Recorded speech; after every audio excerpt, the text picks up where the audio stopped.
And now it is my pleasure to introduce and obviously honor Dr. Mohamed El-Erian. For those of you who don't know, he is the CEO of PIMCO and one of the brightest minds out there when it comes to discussing what's really happening in finance and the economy. PIMCO is a global investment management firm with about $1 trillion under management. Yeah, $1 trillion. There was a day we didn't have that number. $1 trillion. Whew. His book, When Markets Collide, I highly recommend, was a New York Times and Wall Street Journal bestseller. He was named to Foreign Policy's list of top 100 global thinkers in 2009 and 2010. I'll nominate you for 2011 and 2012 and 2013. I mean, it should keep going. He has also served on several boards and committees, including the International Center for Research on Women, the Peterson Institute for International Economics, and the IMF's Committee of Eminent Persons. He is currently a board member of the Carnegie Endowment for Peace and Cambridge in America. You may remember in 2009 when Dr. El-Erian coined the term the new normal. What is the new normal? Well, it describes how getting out of the financial crisis wasn't going to be normal at all. It wasn't going to follow that normal cyclical pattern. It was rather going to be, quote, growth would be subdued for a while and unemployment high. Guess what? We're still there. Tonight, we honor Dr. El-Erian for his astute business acumen, along with his contributions to our understanding of financial markets and for being a great guest on television. Dr. El-Erian, please come to the stage.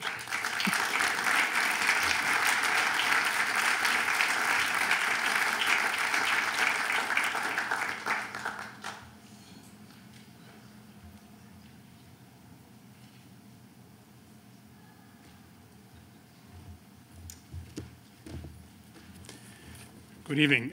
Thank you very much for that very kind introduction. And Louise, thank you very much for everything that you do. You and your colleagues at the foundation are really an inspiration for the rest of us.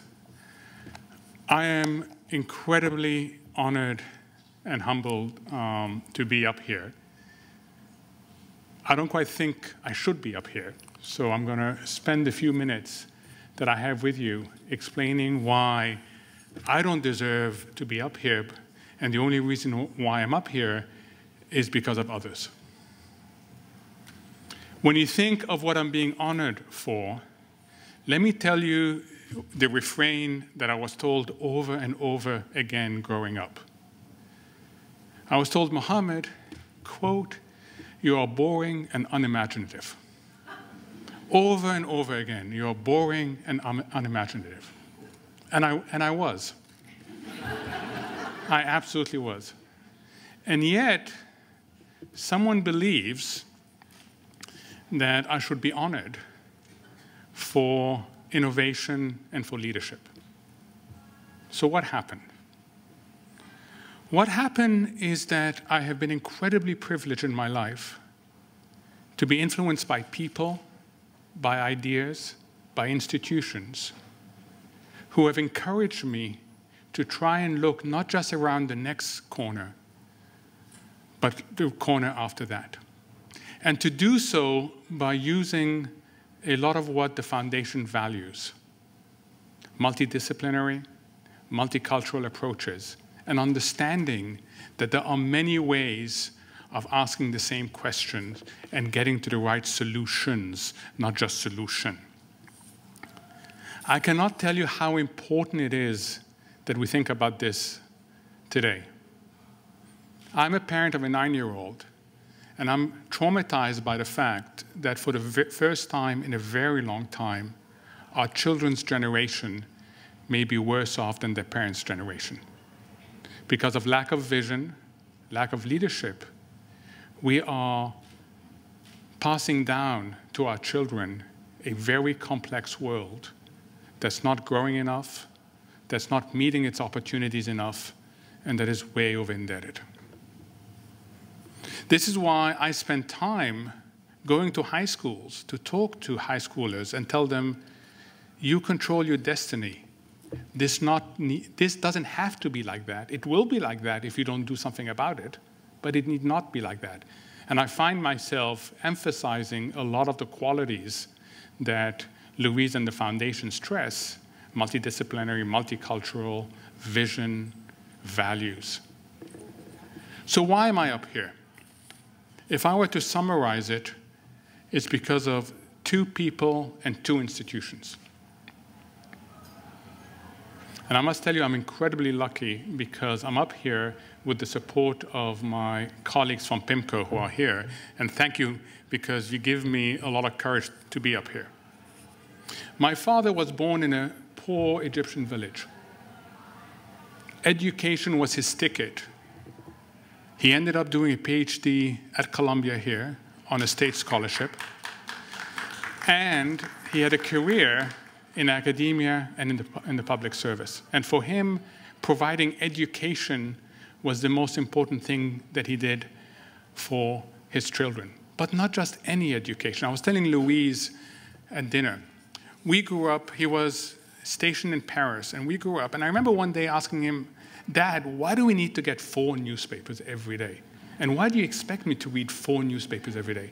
They're all the same. Once we read one, you don't need the other 3, and why don't we spend our money on something else? And he said, you don't understand. These 4 newspapers reflect the whole political spectrum, from left to right. And unless you understand that there are different ways of interpreting things, you'll never be able to think ahead.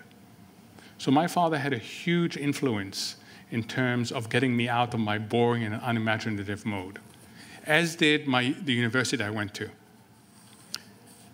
Back in the 70s, when you did economics at Cambridge University, you studied 4 different schools of thoughts, 4 distinct schools of thoughts. And again, it was to realize that there are different ways of thinking of problems and to combine disciplines differently.